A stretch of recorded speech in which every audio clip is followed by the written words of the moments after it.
أعوذ بالله من الشيطان الرجيم. بسم الله الرحمن الرحيم. الحمد لله رب العالمين،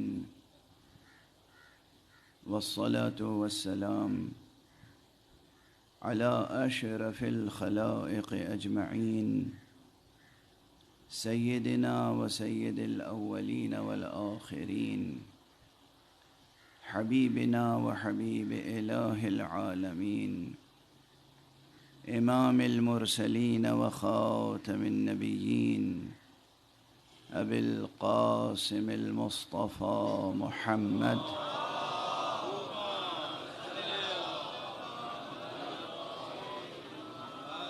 وعلى أهل بيته الطيبين الطاهرين الهداة المهديين المعصومين المظلومين، واللعنة الدائمة على أعداء الحق والدين.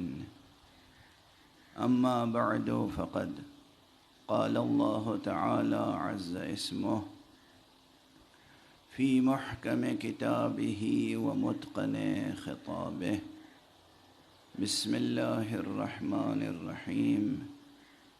إنما المؤمنون الذين آمنوا بالله ورسوله ثم لم يرتابوا وجاهدوا بأموالهم وأنفسهم في سبيل الله، أولئك هم الصادقون. صدق الله العلي العظيم.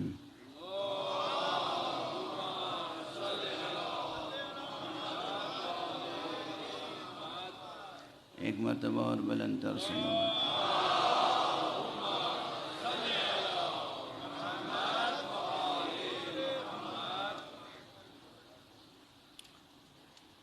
مجلس حسینی ہے. ان مجالس میں تربیت نفس اور تزکیہ نفس اور تجلی قلب اور تنویر ذہن اور ارتقاء روح، یہ وہ خاص آثار و برکات ہیں جو ان مجلسوں میں حاصل ہوتے ہیں.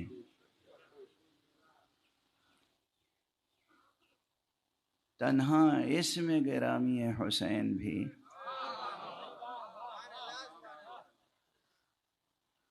کوئی بیان نہ ہو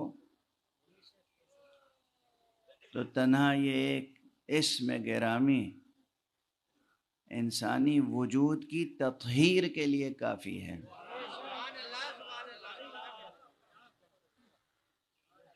انسانی وجود کی طہارت کے لیے کافی ہے.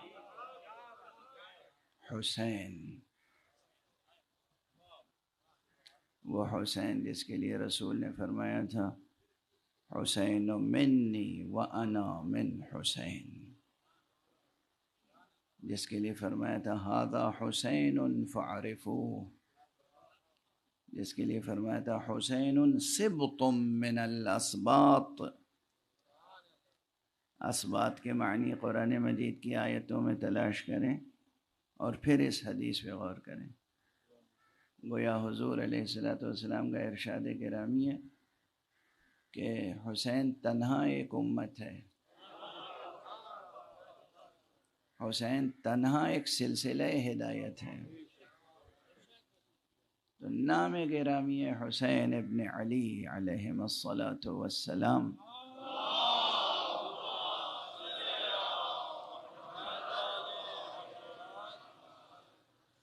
کافی ہے تطہیر قلوب کے لیے. تاہم یہ بھی کہ لطف ربانی ہے کہ آپ کے نام نامی پر جو مجلسیں قائم ہوتی ہیں ان مجلسوں میں قرآن مجید کی آیتوں کی تلاوت ہوتی ہے، اور ان آیتوں کی روشنی میں زندگی کے مختلف موضوعات پر روشنی پڑتی ہے۔ موضوعات بہت ہیں، گوناگوں ہیں، لیکن خود ہر انسان کے لیے سب سے پہلے اس کی اپنی ذات مقدم ہے، کہ وہ اپنی ذات کی معرفت حاصل کرے اور اپنی ذات کی ترقی کی فکر کرے۔ اب وہ دنیاوی ترقی مقصود نہیں ہے۔ جب میں عرض کر رہا ہوں کہ ہر شخص کو اپنی ذات کی ترقی کی فکر ہونی چاہیے، وہ دنیاوی ترقی صرف پیش نظر نہیں ہے، ذات کی ترقی۔ جیسے چمن میں کوئی گلبن ہوتا ہے، کوئی کسی پھول کا پودا ہوتا ہے، یا کوئی بھی درخت ہوتا ہے، کوئی بھی پودا ہوتا ہے، وہ خود پودا نشو و نما کرتا ہے، یہاں تک کہ اس پودے میں جب وہ درخت بن جاتا ہے تو پھر پھل آتے ہیں۔ اسی طرح یہ انسان ہے، اس شخصیت کو اتنا ترقی کرنا چاہیے کہ اس کی شخصیت کے پھل آئیں۔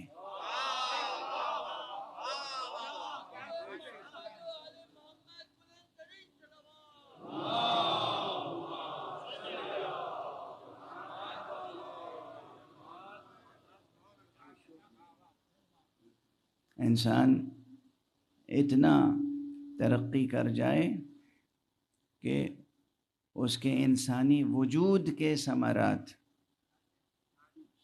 سے دنیا فیضیاب ہو، وجود کے ثمرات۔ یہ عرضی چیزیں ہیں کہ جو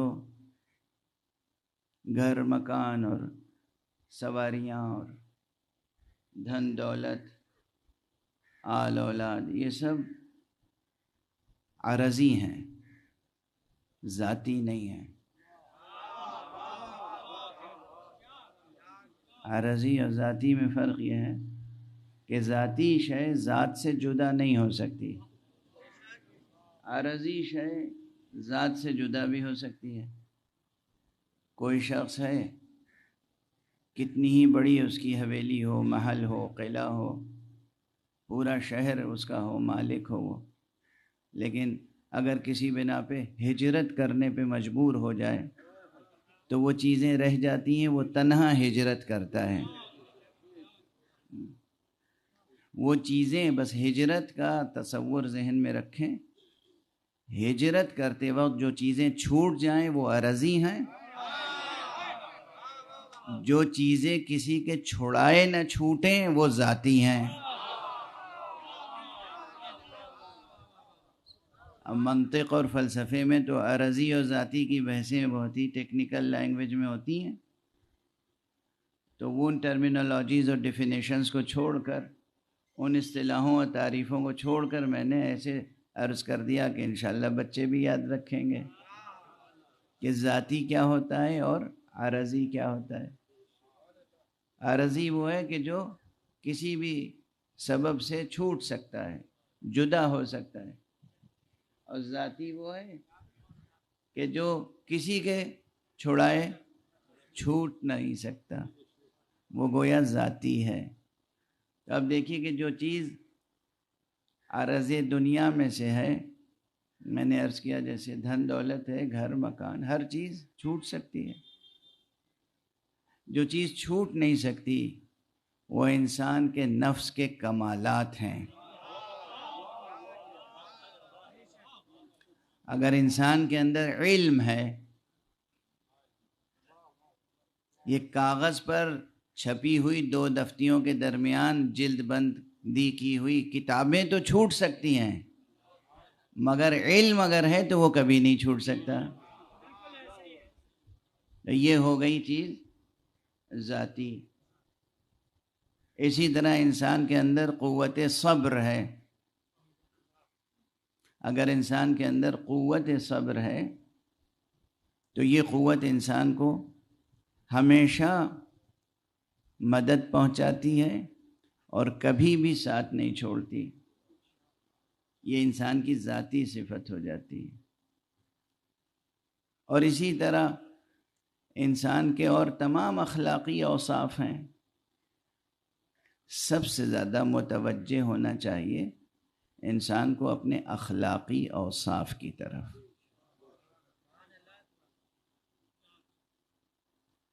جس کی طرف توجہ عموماً کم ہوتی ہے.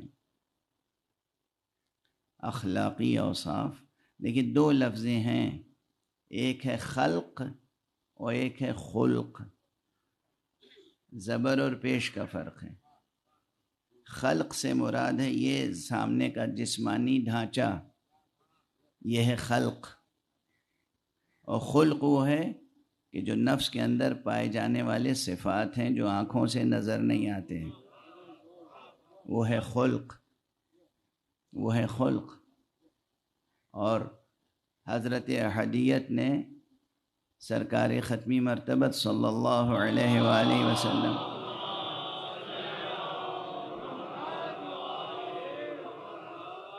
کی ذات گرامی کی ستائش کرتے ہوئے قرآن مجید میں جو ان کی نعت لکھی ہے وہ یہی ہے، اِنَّكَ لَعَلَىٰ خُلُقٍ عَظِيمٍ.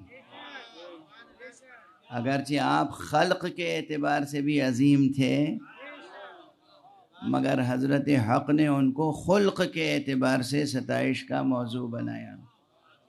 ایک صلوات پڑھ دیجئے محمد والا.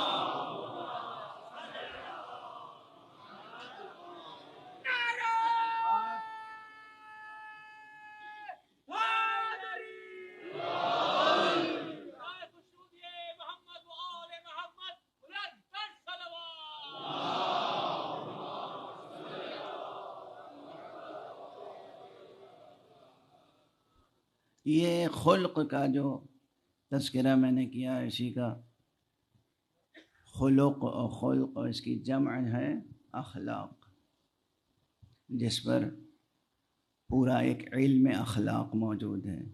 ایتھکس یا مورل سائنس یا اور اصطلاحات کچھ بھی بنا لی جائیں، اس میں ظاہر ہے جب اصطلاح بنائی جاتی ہے تو علماء کے نزدیک کچھ نہ کچھ دقیق فرق ہر اصطلاح کے درمیان ہوتا ہے.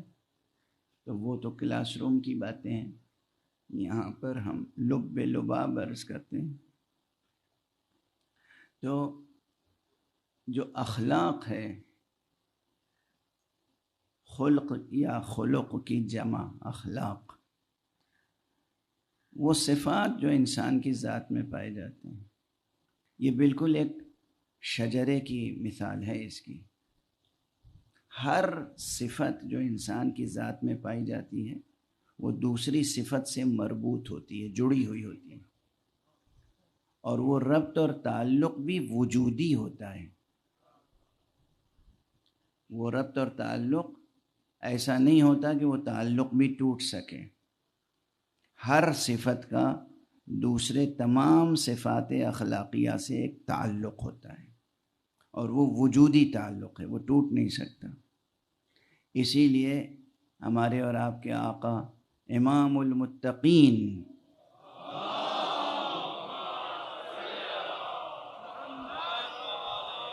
حضرت امیر المؤمنین علی ابن ابی طالب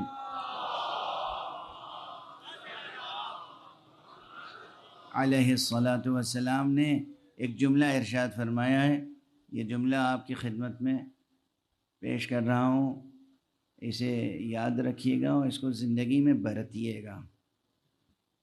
ہم لوگ عموماً لوگوں سے بدظن جلد ہوتے ہیں اور حسن ظن کمتر ہی رکھتے ہیں. عام رویہ یہی ہے. عام رویہ یہی ہے کہ حسن ظن بہت کم رکھتے ہیں، سوء ظن زیادہ ہے. بدگمانیاں جلدی پیدا ہو جاتی ہیں، اور پھر شیطان جو ہے وہ بدگمانیوں کو پروان چڑھاتا ہے. قرآن مجید میں ذکر ہے کہ شیطان کا کام کیا ہے؟ لوگوں کے دلوں میں وسوسے ڈالنا اور ایک دوسرے سے متنفر کرنا اور جدا کرنا. یہ کام شیطان کا ہے۔ قرآن مجید کی نص ہے، ایک دوسرے کو جدا کرنا یہ شیطان کا کام ہے، ہاں یہ خیال رہے۔ تو انسان کا کام کیا ہونا چاہیے؟ جدا ہونے والوں کو جوڑنا، کام انسان کا ہی۔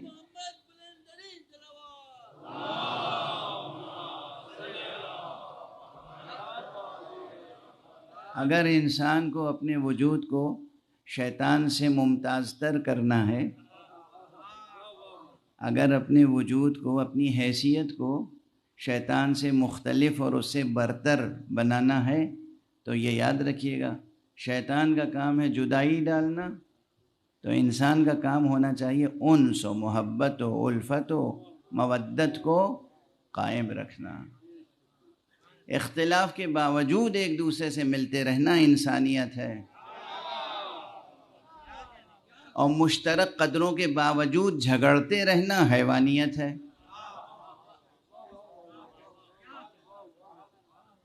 مشترک قدروں کے باوجود آپس میں اختلاف کرتے رہنا یہی حیوانیت ہے، اور اختلافات کے باوجود باہم ملتے جلتے رہنا اور وحدت کو برقرار رکھنا یہ انسانیت ہے۔ بہرحال یہ سب باتیں میں اس لیے نہیں کہتا ہوں کہ آپ حضرات بس واہ واہ سبحان اللہ اور نعرہ حیدری لگا کر میری باتیں مجھے واپس دے کے چلے جائیں۔ اسے گرہ میں باندھیں، اس میں عمل کی کوشش کریں۔ ایک صلوات پڑھیں محمد علیہ۔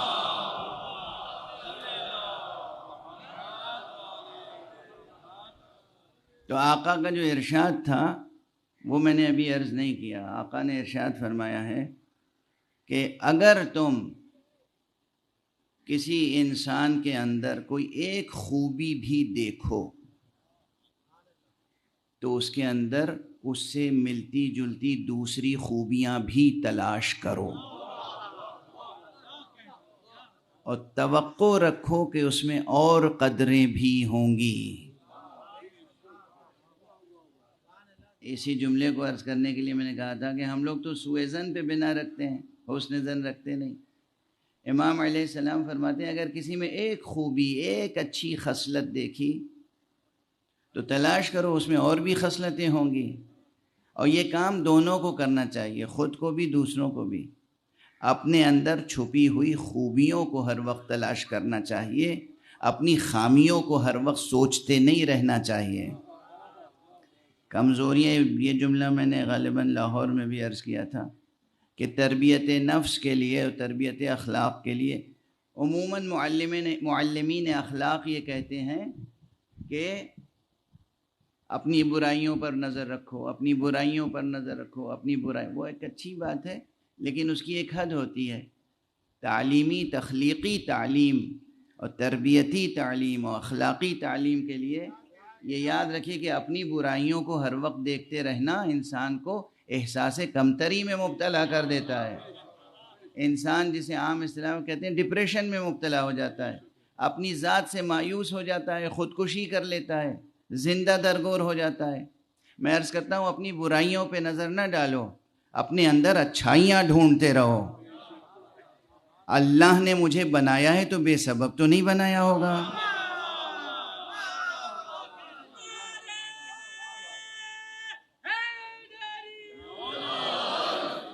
اللہ کی طرف سے اگر ابھی تک میں اس قابل ہوں کہ سانس لے رہا ہوں، جی رہا ہوں، تو پھر کوئی نہ کوئی اللہ کی امید مجھ سے وابستہ ہوگی۔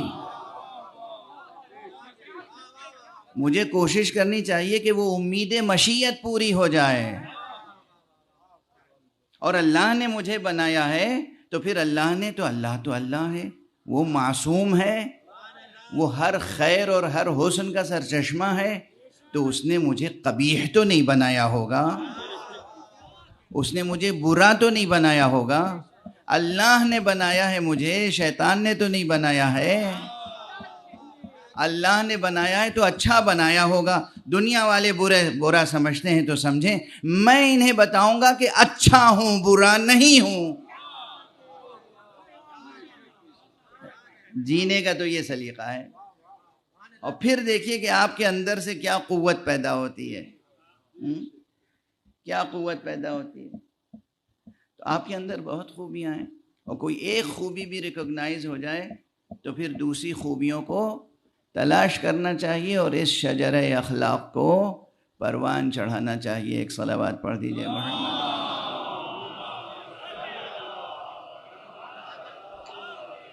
ایک اور صلوات۔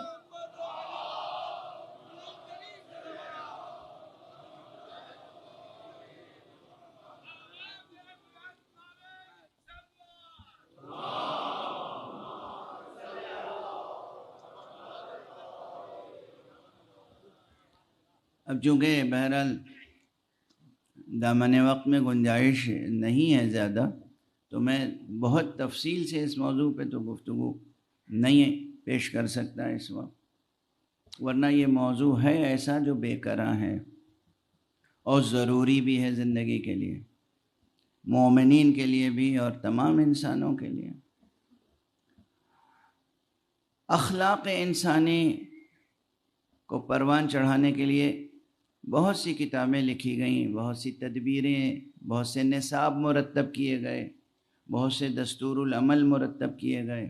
علماء اخلاق اور علماء عرفان عموماً جو دستور العمل دیتے ہیں اسے مختصراً دستور کہہ دیتے ہیں، بہت سے مرتب کیے گئے ہیں، لیکن ان کا کوئی حصر نہیں ہے، کوئی تعداد منحصر نہیں ہے، اس لیے کہ ہر فرد کے لیے ایک مستقل دستور تجویز کیا جا سکتا ہے، ہر انسان کے لیے، کیونکہ ہر انسان کی خصوصیات الگ ہیں۔ سب انسان ہیں مگر ہر فرد ان میں سے اپنی جگہ کچھ امتیازات رکھتا ہے جو دوسرا فرد نہیں رکھتا۔ اس اعتبار سے یہ موضوع بہت ہی بے کراں ہے، اور مسلسل تفکر اور افہام و تفہیم و تعلیم و تعلم اور ریاضت کا متقاضی ہے۔ یہ مفہوم، یہ موضوع ریاضت چاہتا ہے، ریاضت چاہتا ہے۔ ریاضت یعنی باغبانی، ریاضت یعنی تربیت، ریاضت یعنی جد و جہد، یہ ریاضت کا متقاضی ہے۔ ہر انسان، آپ اب ہمارے جو بزرگ، جنہیں اب عرف عام میں صوفیہ کہتے ہیں، بزرگ صوفیہ، بزرگ معلمین اخلاق، بزرگ عرفاء، ان کے یہاں وہ شخصیت، وہ ذات جس میں شجرہ اخلاق انسانی اپنے کمال تک پہنچ چکا ہو، کوئی کمی نہ ہو، بارور ہو، پرثمر ہو، جس درخت کی تمام شاخوں کی تمام کلیاں چٹک چکی ہوں، ہر پھول کھل چکا ہو، اور ہر کوپل پر ثمر موجود ہو، پھلوں سے لدی ہوئی ہوں جس درخت کی شاخیں اخلاق کے اعتبار سے، شجر اخلاق کی، اسی کو انسان کامل کہتے ہیں۔ انسان کامل کون ہے؟ انسان کامل کیا تعریف ہے اس کی؟ ایک تعریف یہ ہے کہ اس کے شجر اخلاق کی کوئی کلی ابھی بند نہ ہو، بلکہ اس کی ہر شاخ پھلوں سے لدی ہوئی ہو۔ کوئی علم حاصل کرنا چاہے تو وہ سلونی سلونی کہتا ہوا نظر آئے گا، کوئی خیرات لینا چاہے تو وہ کبھی بھی اس کا در بند نہیں ہوگا، اس کی زبان پر لا نہیں ہوگا، رکوع میں ہوگا تو دے گا، جنگ میں ہوگا تو دے گا۔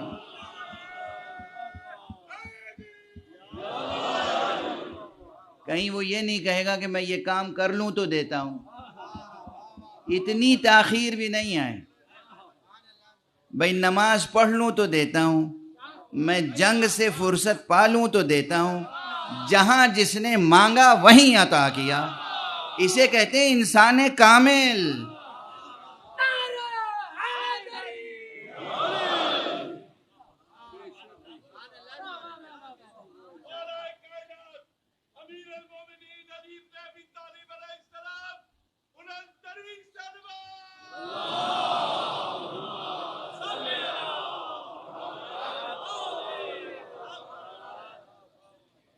کوئی شے مادی اگر طلب کرے تو یہی کیفیت ہے، اور کوئی سوال کرنے والا سوال کرے تو یہی کیفیت ہے۔ اطمینان سے کرسی درس پہ بیٹھے ہیں، کوئی سوال کرے تو جواب دیں گے، اور میدان جنگ میں ہیں اور کوئی سوال کر لے تو جواب دیں گے، اور سفر کے لیے جا رہے ہیں، ایک پاؤں رکاب میں ہے، ایک پاؤں رکاب میں رکھنا چاہتے ہیں، کوئی سوال کر لے تو جواب دیں گے، اور ہر موقع پہ ایسا جواب دیں گے جو جواب شافی و کافی ہوگا۔ صلوات پڑھ دیں محمد وآلہ۔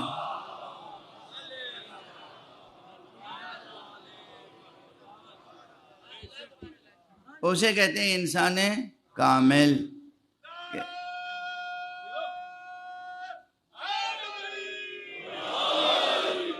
کہ پورا شجرہ اخلاق جو ہے وہ شگفتہ ہے اور پرثمر ہے، جسے میں کہہ رہا ہوں کہ پھلوں سے شاخیں لدی ہوئی ہیں۔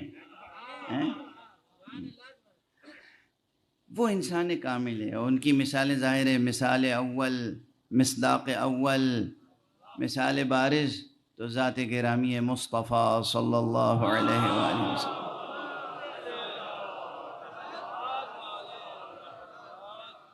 اور اسی لیے حق سبحانہ و تعالی نے فرمایا کہ انک لعلی خلق عظیم، بے شک بالتحقیق سچ تو یہ ہے کہ آپ خلق عظیم پر فائز ہیں۔ اب یہاں ایک لطیف بات یہ ہے، انک لعلی،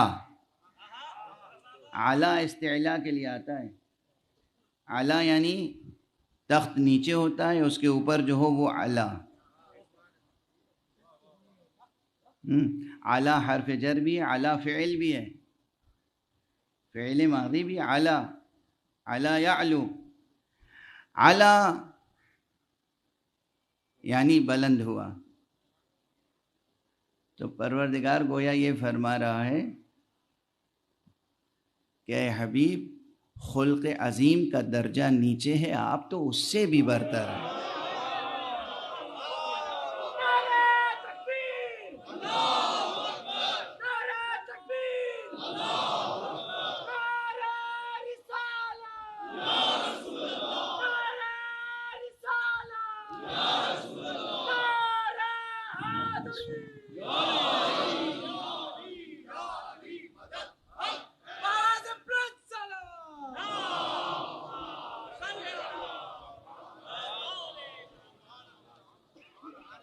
ہم جو کچھ بھی سوچ سکتے ہیں کہ یہ خلق عظیم کا درجہ ہے، آخری درجہ علم کا یہ ہے، آخری درجہ صبر کا یہ ہے، آخری درجہ شجاعت کا یہ، آخری درجہ سخاوت کا یہ ہے، جہاں ہم آخری درجہ تصور کریں ان کی ابتدا اس سے اوپر ہوتی ہے۔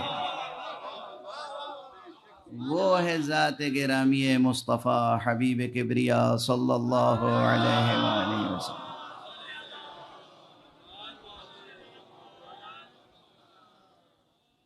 اور یہی شان آپ کے اجزائے وجود کی ہے، یہی شان آپ کے ارکان جمعیت خاطر کی ہے، یہی شان آپ کے افراد اہل بیت کی ہے کہ وہ امیر المومنین علی ابن ابی طالب علیہ السلام کی ذات ہو،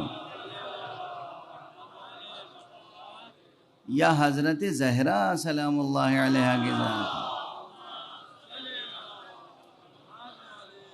یا حضرت امام حسن مجتبی علیہ السلام کی ذات ہو، یا حضرت سید الشہداء، اور اس کے بعد جو سلسلہ ہے ائمہ کا، ہر ایک اس سلسلے عصمت کا اسی درجے پر فائز ہے۔ ان کو سامنے رکھ کر ہمیں اپنے نفوس کو سفر کمال پر آگے بڑھانا ہے۔ تو بہرحال ہمارے لیے تو یہ بحثیں ہیں، تعلیمی سطح پر بھی ضروری، تربیتی حیثیت سے بھی لازمی، کہ ہم یہ جستجو کریں کہ پھر سفر کا آغاز کہاں سے ہو۔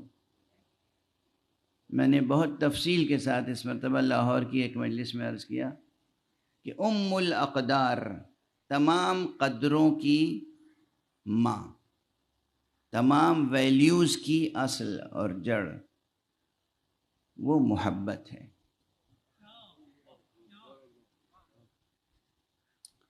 اور اس پر مجھے اصرار ہے، تاکید ہے. یہ کوئی تغزل کا مضمون نہیں عرض کر رہا ہوں، اس لیے کہ محبت کسی بازار میں نہیں ملتی. محبت درہم و دینار سے نہیں خریدی جا سکتی. محبت تو قدرت کی عطا ہے، مادر فطرت کا فیضان ہے. محبت خود پیدا ہوتی ہے. اور محبت کی سرشت کیا ہے، محبت کی فطرت کیا ہے؟ آپ نے غور کیا ہے؟ محبت ہمیشہ اچھائی سے ہوتی ہے، برائی سے نہیں ہو سکتی. اور عرفا کہتے ہیں کہ مجازی محبت جو ہے وہ زینہ ہے حقیقی محبت کا. آپ مجازی محبت میں دیکھ لیجئے، کوئی جوان کسی پہ عاشق ہو گیا ہو، آپ اس سے پوچھیں کیوں تمہیں اس سے محبت ہے، کیا کہے گا وہ؟ اس کا غصہ مجھے بہت اچھا لگتا ہے، یہ بہت شاطر ہے، دھوکہ دینے میں، فریب دینے میں بہت تیز ہے، یہ بات مجھے پسند ہے. دنیا میں ملے گا کوئی ایسا؟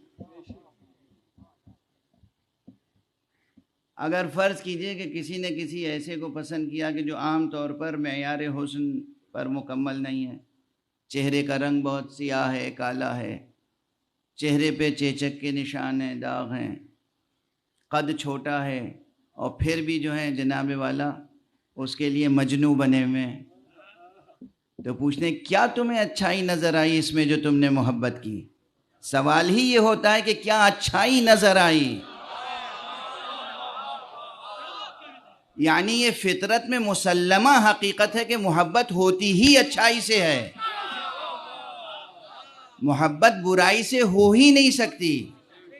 اور وہ بھی جواب دینے والا دے گا کہ آپ صورت پہ نہ جائیں، آپ کو معلوم نہیں اس کی سیرت کتنی اچھی ہے، یہ وفادار ہے، یہ اطاعت شعار ہے، اس میں ذہانت ہے، اس میں وفا ہے. جب بھی سوال ہوگا کہ کس بنا پہ محبت کی، جواب میں کوئی اچھائی پیش کی جائے گی، برائی نہیں پیش کی جا سکتی.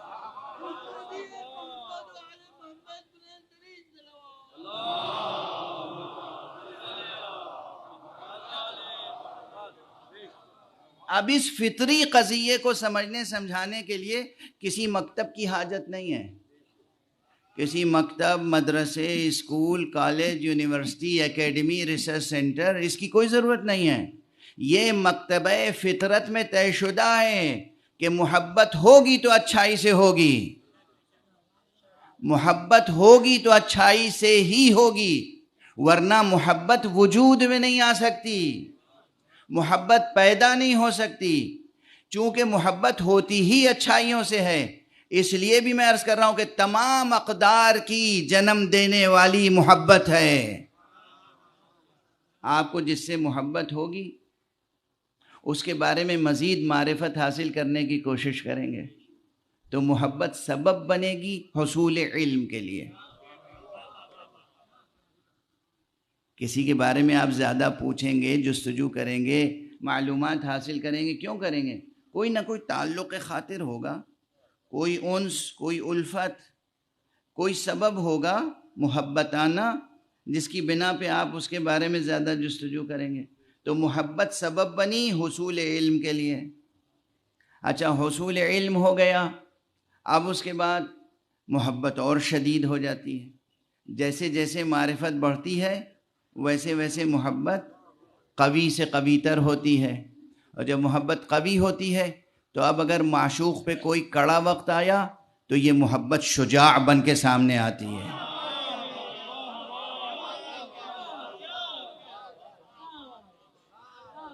یہ محبت ہے جو شجاع بن کے سامنے آتی ہے، سپر بن جاتی ہے، ڈھال بن جاتی ہے، تلوار بن جاتی ہے.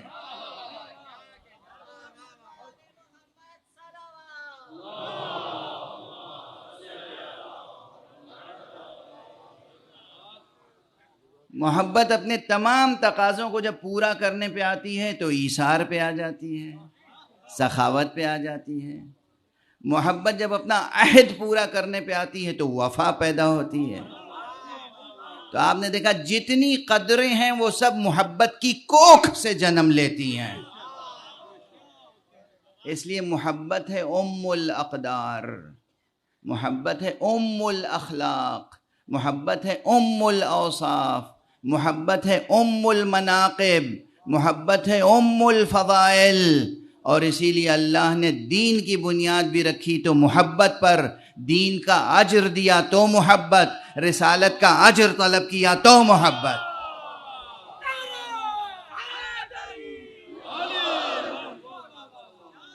اور اسی لیے امام جعفر صادق علیہ السلام نے ارشاد فرمایا اور اپنے جد کا کلام نقل فرمایا، خود رسول اللہ صلی اللہ علیہ وآلہ وسلم کے کلمات میں یہ مضمون موجود ہے کہ حل الدین الا الحب، کیا دین محبت کے علاوہ بھی کچھ ہے؟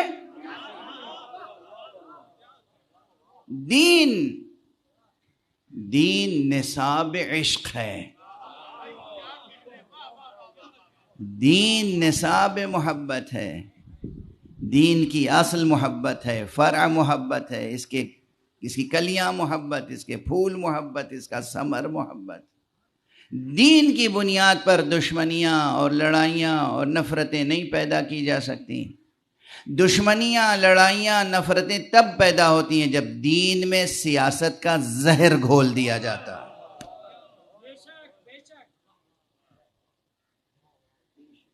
جب دین میں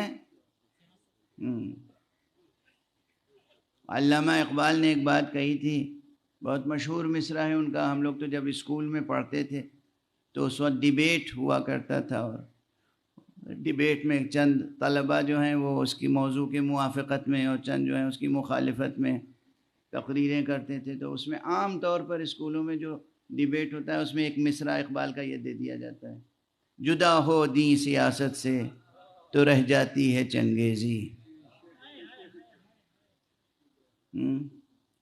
تو یہ تو حقیقت ہے کہ دین اگر سیاست سے جدا ہو جائے تو پھر سیاست نہیں رہتی، چنگیزی رہ جاتی ہے۔ لیکن اگر دین خالص نہ ہو، اس سے پہلے مسئلہ یہ ہے، اقبال سے پوچھنے کا مسئلہ یہ ہے کہ دین اگر خالص نہ ہو، دین میں سیاست کا زہر گھول دیا جائے تو پھر دین کیا رہ جاتا ہے؟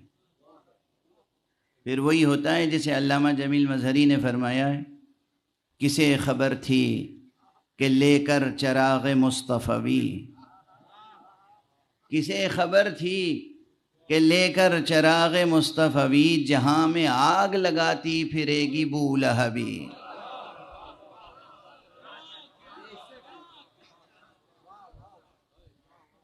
یہ یاد رکھیں، بنیادی طور پر چراغ کا کام روشنی پھیلانا ہوتا ہے، آگ لگانا نہیں ہوتا۔ تو وجود مبارک مصطفی صلی اللہ علیہ وآلہ وسلم چراغ ہے، سراج ہے، مصباح ہے، نبراس ہے۔ اس کا کام ہے نور پھیلانا، روشن کرنا، آسمانوں سے زمین تک وجود کے ہر گوشے کو روشن کرنا، انسانی وجود کو روشن کرنا، ظاہر سے باطن تک اور باطن سے ظاہر تک روشن کرنا، یہ ہے کام وجود مبارک مصطفیٰ کا۔ اور جتنے شجرہ طیبہ مصطفیہ کے افراد ہیں معصومین، ان کا کام یہی ہے، وہ وجود کو روشن کر دیتے ہیں۔ جو ان کی کرنوں سے مس ہو جائے وہ خاکی نہیں، نوری ہو جاتا ہے۔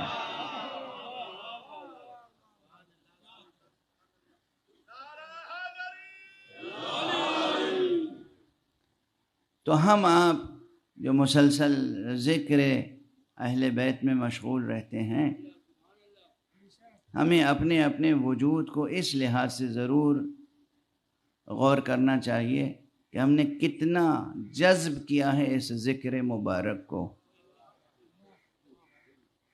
کتنی معرفت پیدا کی اپنے وجود کے اندر، کتنی شجاعت ہے ہمارے اندر، خوء وفا کیسی ہے ہمارے اندر، سخاوت کتنی ہے ہمارے اندر. یہ جائزہ لیتے رہنا چاہیے اور اپنے اندر چھپی ہوئی خوبیوں کو پروان چڑھانا چاہیے. آج ایک بات اور عرض کر دوں اس وقت، چونکہ اب اذان ظہر کا وقت نزدیک ہوتا چلا رہا ہے تو تفصیل سے تو کسی ایک اخلاقی قدر پہ گفتگو نہیں ہو سکتی، لیکن بہرحال محبت کے تعلق سے جو میں نے عرض کیا یہ ذہن عالی میں رہے. اور پھر غور کریں کہ ہم میں سے ہر شخص کی زبان پر محبت کا لفظ تو آتا ہے، لیکن محبت کے معنی نہیں جانتے ہیں. کئی بار کہہ چکا ہوں میں کہ دنیا میں سب سے زیادہ استعمال ہونے والا لفظ محبت ہے، لیکن لاکھوں میں بھی کوئی ایک محبت کے معنی سمجھنے والا ہو تو مقام شکر ہے. چونکہ لوگ لفظ استعمال کرتے ہیں، اس کے معنی و محتوا سے بے خبر ہوتے ہیں، غافل، اور جو چیز محبت نہیں ہے اسے محبت سمجھتے ہیں. اصل حقیقت محبت کی لوگوں کی نگاہوں سے اوجھل ہے، خدا کی طرح.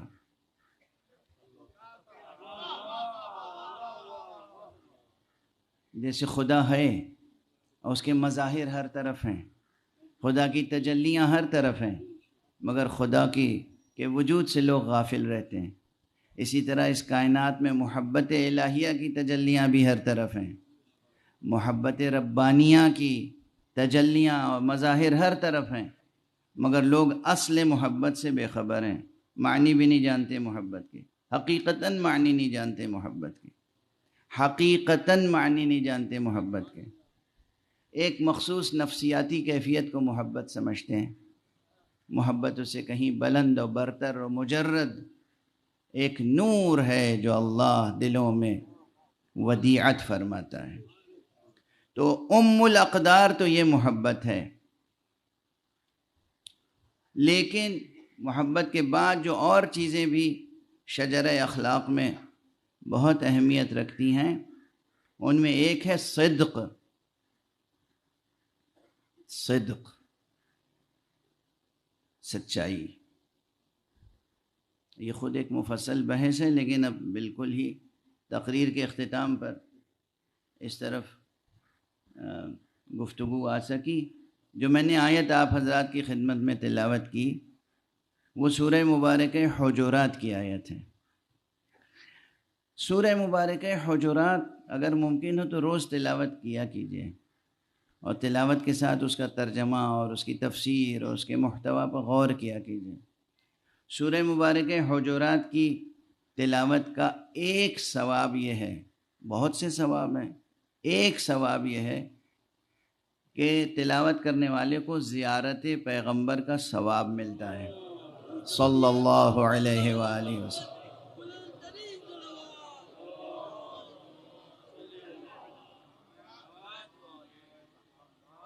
تو اگر کوئی چاہتا ہو کہ روزانہ وہ اسے ثواب ملے حضور کی زیارت کا، در پیغمبر پہ حاضری کا ثواب مل جائے، زوار پیغمبر میں شمار ہو، یہ کم سعادت ہے.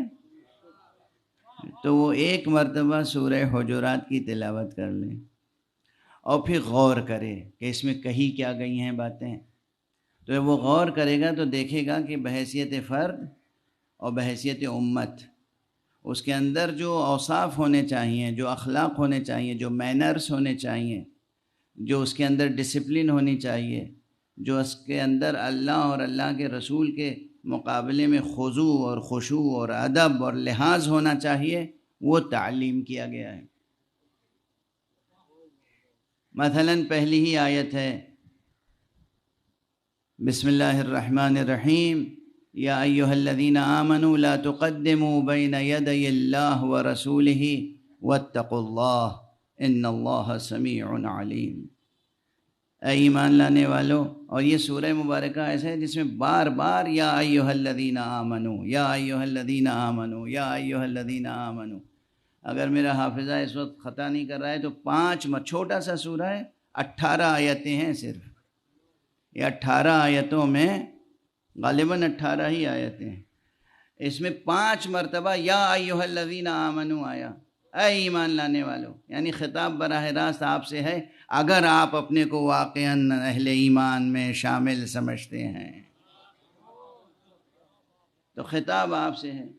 روزانہ معشوق کی آواز سننے کا جی نہیں چاہتا؟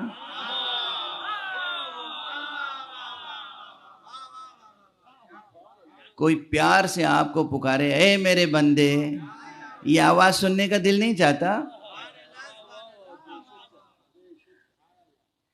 بچوں کی معصومانہ ادا آپ سمجھتے ہیں؟ بچوں کی نفسیات پہ غور کیا ہے؟ بچے چاہتے ہیں کہ ماں باپ اسے پکاریں بیٹا. بچے پکارتے ہیں جب ماں باپ تو بچوں کو ایک حظ حاصل ہوتا ہے اور وہ اپنے کو ایلیویٹڈ فیل کرتے ہیں اور سمجھتے ہیں کہ ماں باپ کی توجہ ہماری طرف ہے، ہم بھی کوئی شے ہیں، ہم اپنی اہمیت کا احساس ہوتا ہے. تو بچوں کو ماں باپ پکارتے جب ہیں تو بچوں کی نشو و نما میں بھی یہ آواز مفید ہوتی ہے. جیسے بچوں کو جب ماں باپ پکارتے ہیں بیٹا، بیٹے، بیٹی، بچے، اسی طرح اللہ جب کہتا ہے یا ایھا الذین آمنو، ارے میرے ایمان لانے والو، تو مومنین بھی ایلیویٹڈ فیل کرتے ہیں اپنے کو اور سمجھتے ہیں ہمیں اللہ پکار رہا ہے تو پورے وجود کے ساتھ ہمتن گوش ہو جاتے ہیں. یہ کیفیت سرشاری کی اچھی نہیں لگتی؟ تو کیوں روزانہ سورہ حجرات نہیں پڑھتے؟ کیوں قرآن نہیں پڑھتے؟ کیوں نہیں ان آیتوں کی تلاوت کرتے جس میں کہا گیا یا ایھا الذین آمنو، اے ایمان لانے والو؟ ایک صلوات پڑھ دیجئے محمد وعلی.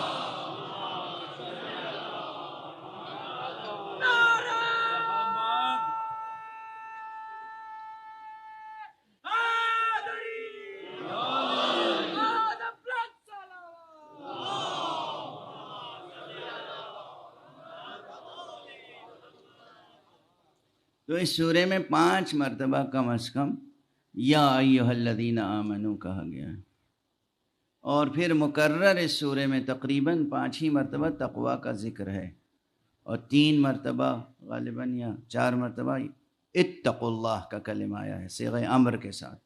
اللہ کا لحاظ کرو. اللہ کا اب عام ترجمہ بھی کر ہی دوں، مطلب یہ کہ میں حالانکہ اس سے اختلاف نہیں. عام لوگ ترجمہ کرتے ہیں اتقوا اللہ کا اللہ سے ڈرو، حالانکہ میں مکرر عرض کر چکا ہوں اللہ وہ شے نہیں ہے جس سے ڈرا جائے. اللہ تو وہ ہے جس سے محبت کی جائے، اللہ تو وہ ہے جس سے عشق کیا جائے. اللہ وہ نہیں ہے جس سے ڈرا جائے. اللہ ہم سے محبت کرتا ہے، اللہ ایک ایک فرد سے محبت کرتا ہے، اللہ اپنے مخلوقات سے محبت کرتا ہے، اور اس نے اپنے محبت کے ثبوت میں وہ چیزیں بنائی ہیں کہ آپ گن نہیں سکتے، شمار نہیں کر سکتے. لیکن بہرحال اللہ سے ڈرو، اللہ کا لحاظ کرو، بار بار کہا گیا. اور اس کے بعد آداب سکھائے گئے. اب یہ پہلی ہی آیت جو تھی اس میں کہا گیا یا ایھا الذین آمنوا لا تقدموا بین یدی اللہ ورسولہ، اے ایمان لانے والو دیکھو اللہ اور اللہ کے رسول کے آگے نہ بڑھ جانا.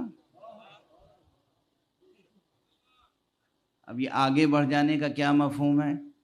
ادنا سا مفہوم یہ ہے کہ انسان کو بتایا جائے کہ حکم خدا یہ ہے اور سننے کے بعد کہ ہاں لیکن، یہ لیکن کی گنجائش کہاں ہے؟ کہا جائے کہ رسول اللہ کا یہ ارشاد ہے، جی ہاں رسول نے فرمایا تھا مگر، یہ اتنا بڑا مگر کس دریا سے آ گیا؟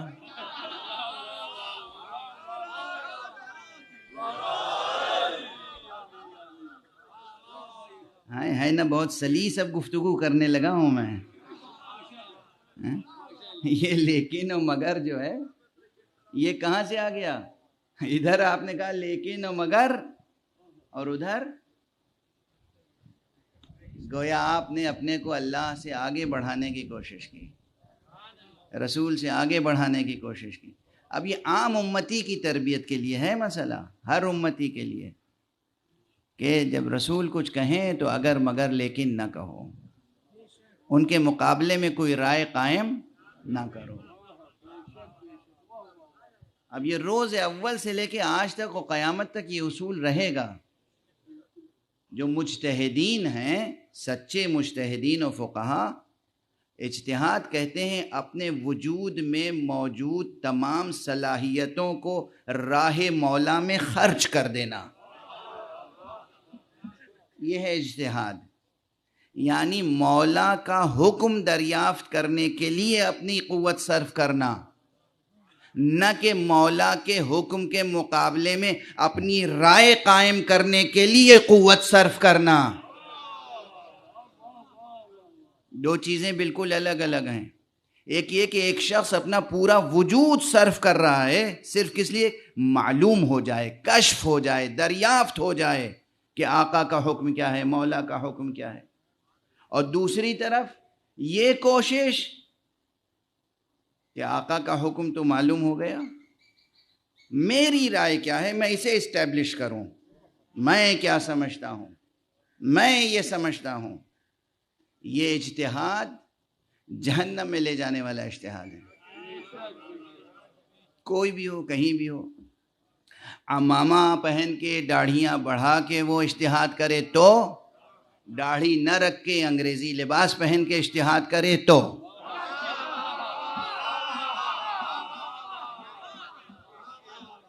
اگر اجتہاد یہ ہے کہ میری رائے یہ ہے تو جہنم میں لے جانے والا اجتہاد ہے۔ اگر اجتہاد اس لیے کہ اللہ کا حکم کیا ہے، رسول کا حکم کیا ہے، تو یہ جنت میں لے جانے والا اجتہاد ہے۔ ایک صلوات پڑھ دیجئے محمد۔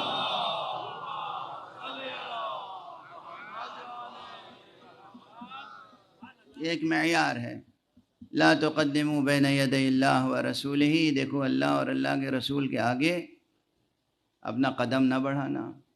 اور اسی طرح ہر آیت، میں نے تو آج بس آغاز کیا ہے گویا، آپ ہر آیت کا روزانہ سورہ پڑھیں اور کوشش کریں کہ یہ سورہ مبارکہ زبانی یاد ہو جائے۔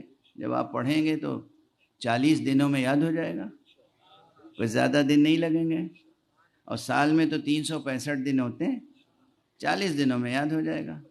اور پھر تمام عمر پڑھیے اس سورہ کو، اور اس کی ہر آیت کے مضمون پہ غور کیجئے، اور اس مضمون کے سانچے میں اپنی زندگی اور اپنے عادات و اطوار کو، آداب کو ڈھالنے کی کوشش کیجئے۔ تو پھر وہ ادب بندگی پیدا ہو جائے گا کہ جو ادب بندگی آپ کو کبھی خدا سے اور خدا کے رسول سے اور اہل بیت سے جدا نہیں ہونے دے گا۔ بس ان تذکروں کا ایک بڑا ثمرہ یہی ہوتا ہے کہ وقت کوئی بھی ہو لیکن انسان خدا اور رسول سے جدا نہ ہو۔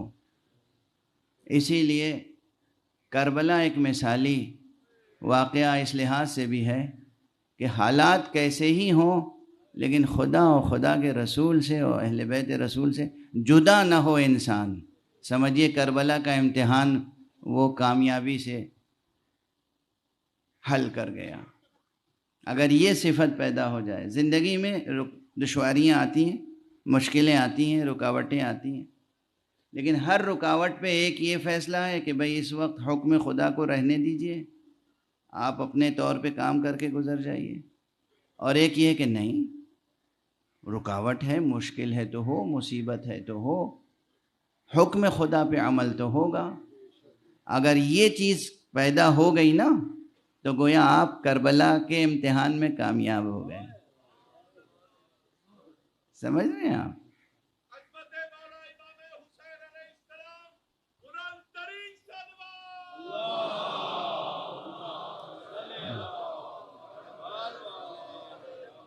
بس اب آپ ملتفت ہو چکے ہیں۔ کربلا نام ہی کس کا ہے؟ کربلا نام اسی آزمائش کا ہے۔ ایک طرف دنیا ہے اپنی تمام زیبائشوں کے ساتھ، اپنی تمام زیب و زینت کے ساتھ، اور ایک طرف اللہ کا نمائندہ ہے، ایک طرف جان رسول ہے، ایک طرف حسین ہے، اور ایک طرف پوری دنیا۔ اگر اس میں بھی آپ کا شجرہ اخلاق بارور ہے تو آپ حر بن کے لشکر حسین میں آ جائیں گے۔ اسی لیے میں عرض کیا کرتا ہوں کہ آقا حسین کا مرتبہ تو بہت بلند ہے، آپ کے فرزندوں میں حضرت علی اکبر کا رتبہ بہت بلند ہے، جناب قاسم کا مرتبہ بہت بلند ہے۔ ہمارے آپ کے جوان و بچے اکبر و قاسم نہیں بن سکتے، ہم اور آپ حبیب ابن مظاہر اور مسلم ابن اوسجہ بھی نہیں بن سکتے، لیکن اگر بن سکتے ہیں تو حر بننے کی کوشش کیجیے۔ یہ حر اور زہیر دو بڑے کردار ہیں، بہت بڑے کردار ہیں۔ حالانکہ اب وہ ایام ہیں کہ جو اسیری کے حالات بیان کرتے ہیں حضرات، لیکن چونکہ تذکرہ آ گیا ہے اور اذان ظہر میں بس 2-3 دقیقے رہ گئے ہیں، تو میں اسی تذکرے کو ایک منزل تک پہنچا کے تمام کرتا ہوں۔ حر کا تذکرہ آ گیا۔ حر بہت بلند کردار ہے، قیامت تک کے لیے، تمام عام انسانوں کے لیے اور عالم انسانیت کے لیے ایک مثالی کردار ہے کہ کس طریقے سے دنیا کو ٹھوکر مار کے اللہ کی راہ میں جان نثار کی جاتی ہے۔ اور تنہا نہیں ہے، حر آیا ہے تو حر کے ساتھ حر کا بیٹا بھی ہے، حر آیا ہے تو حر کے ساتھ اس کا غلام بھی ہے، حر آیا ہے تو اس کے ساتھ بھائی بھی ہے۔ یہ ایک ایک نام آتے ہیں، ورنہ ان کے ساتھ تو گروہ ہوا کرتے تھے۔ جب حر آیا اور آقا نے اس کی توبہ قبول کر لی اور پھر اس نے اذن جہاد طلب کیا، تو روایتوں میں ہے کہ سب سے پہلے اس نے اپنے جوان بیٹے سے کہا، بیٹا جاؤ فرزند رسول پر جان نثار کرو۔ اور بعض روایتوں میں، بعض تذکروں میں ہے کہ اس بیٹے کا نام بھی علی تھا، علی ابن حر۔ علی ابن حر گیا ہے میدان جنگ میں اور اس نے بے پناہ جنگ کی، داد شجاعت دی، اور اس کے بعد دشمنوں نے اسے حلقے میں لے کر جب اتنا زخمی کر دیا کہ اس سے گھوڑے پہ سنبھلا نہ گیا، تو زمین پہ آتے آتے اس نے اپنے بابا کو آواز دی، حر کو آواز دی۔ اب یہاں بعض تذکروں میں ہے کہ حر جب پہنچے ہیں بیٹے کے سرہانے تو دیکھا آقا حسین پہلے موجود۔ اجرکم علی اللہ، بس مجلس تمام ہو گئی۔ ایک مرتبہ حر نے فریاد کی، آقا فرزند رسول، فرزند زہرا، گناہگاروں پر اتنا بھی لطف و کرم ہوتا ہے؟ میں تو آپ کا گناہگار ہوں، میرے بیٹے کے سرہانے آپ تشریف لے آئے۔ اور اس وقت آقا حسین کا یہ جملہ، حر بوڑھے باپ سے جوان بیٹے کا لاشا۔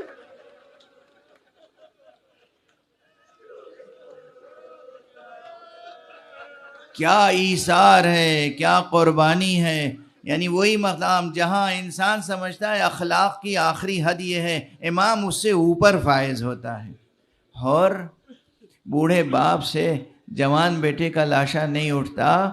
بس اذان ہونے والی ہے تو اس جملے پہ تمام کر دوں، یہ وہ کہہ رہا ہے جو بس 1-2 ساعت کے بعد کبھی قاسم کا لاشا اٹھاتے ہوئے نظر آئیں گے، کبھی اون و محمد کا لاشا اٹھاتے ہوئے نظر آئیں گے، کبھی اکبر کا لاشا اٹھائیں گے، کبھی ننھے اصغر کا لاشا ہاتھوں پر لے کر زیر آسمان 7 مرتبہ آگے بڑھیں گے، 7 مرتبہ پیچھے ہٹیں گے، اور گویا اپنی زبان سے کہیں گے، زبان صبر سے چشم فلک دیکھ، یہ بار مصیبت دست حسین پر ہے، مگر پائے حسین میں کوئی لغزش نہیں ہے۔ انا للہ و انا الیہ راجعون، رضا بقضائہ و تسلیما لامرہ۔ پروردگار ہمیں علوم قرآن اور معارف اہل بیت سے آشنا فرما۔ پروردگار معبود ملت اسلامیہ